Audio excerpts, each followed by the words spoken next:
क्या कुरान को बिना समझे पढ़ने का कोई फायदा नहीं? तो अस्सलाम वालेकुम मेरे प्यारे भाइयों और बहनों, आज है रमजानुल मुबारक का 24वां रोजा। तो डिनर के बाद चाय पीने जाता हूँ तो चाय पीने से पहले पानी का ये बोतल खरीदता हूँ, जिससे आधा पानी पीकर चाय पीता हूँ। लेकिन बोतल में पानी बच जाता है तो इसे छोड़कर नहीं आता, बल्कि इसे अपने साथ लेकर आता हूँ, क्योंकि पानी अल्लाह की वो नेमत है जिसे बर्बाद करने पर भी हमें अल्लाह को हिसाब देना होगा। और आज हम सबसे ज्यादा पानी ही बर्बाद कर रहे हैं, तो अल्लाह की इस बड़ी नेमत की कदर करे। फिर सेरी में उठकर प्यारे नबी का फेवरेट मशरूब नबीज पीता हूँ और रूहानी तलबीना खाकर दूध रोटी खाता हूँ और फजर की नमाज अदा करके कुरान की तिलावत करता हूँ। जिस पर आजकल बहुत से सो कॉल्ड इस्लामिक इन्फ्लुएंसर ये कहते फिरते हैं कि कुरान को बिना समझे पढ़ने का क्या फायदा, पूरा कुरान खत्म करने से बेहतर है कि एक आयत को समझ कर पढ़ो, जो बात कुरान और हदीस के बिल्कुल खिलाफ की जा रही है। क्योंकि कुरान का सिर्फ मकसद इसे समझना नहीं है, बल्कि इसकी तिलावत करना भी इसका मकसद है। इसलिए अल्लाह ने फरमाया फस्तमिऊ लहू वअंसितू लअल्लकुम तुरहमून, जब कुरान पढ़ा जाए तो इसे गौर से सुनो और चुप रहो, क्योंकि अला बिज़िक्रिल्लाहि तत्मइन्नुल कुलूब, अल्लाह के जिक्र से इत्मीनान और सुकून मिलता है। जिसे आपने खुद महसूस किया होगा कि जब कुरान की तिलावत की जाती है, कुरान को पढ़ा जाता है, तो समझने वाले को भी और नहीं समझने वाले को भी सुकून और इत्मीनान मिलता है और वो खुद को अल्लाह से जुड़ा हुआ महसूस करता है। और हमारे नबी फरमाते हैं कि जिसने कुरान का एक हर्फ पढ़ा उसके बदले उसे एक नेकी मिलेगी और एक नेकी 10 गुना बढ़ा दिया जाएगा। मगर आज कुछ लोग मुसलमानों को कुरान से दूर कर रहे हैं और कुरान और हदीस के खिलाफ बात कर रहे हैं कि बिना समझकर कुरान पढ़ने का कोई फायदा नहीं। ये सब कहकर बस लोगों को कुरान से दूर करने का फितना फैलाया जा रहा है। क्योंकि सोचे जरा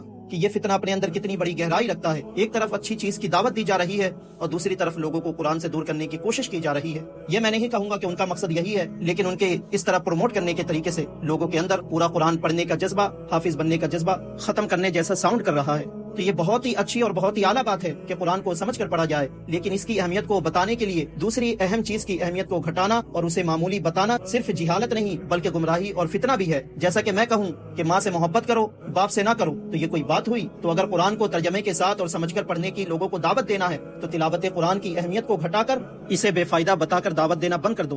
तो इन जैसे लोगों की बातें सुनकर कुरान की तिलावत करना बिल्कुल भी बंद ना करे, बल्कि जितना हो कुरान की तिलावत करे और जितना हो सके कुरान को समझने की भी कोशिश करे। फिर अल्लाह की अता करदा नेमतों से इफ्तार करके अल्लाह का शुक्र अदा करता हूँ।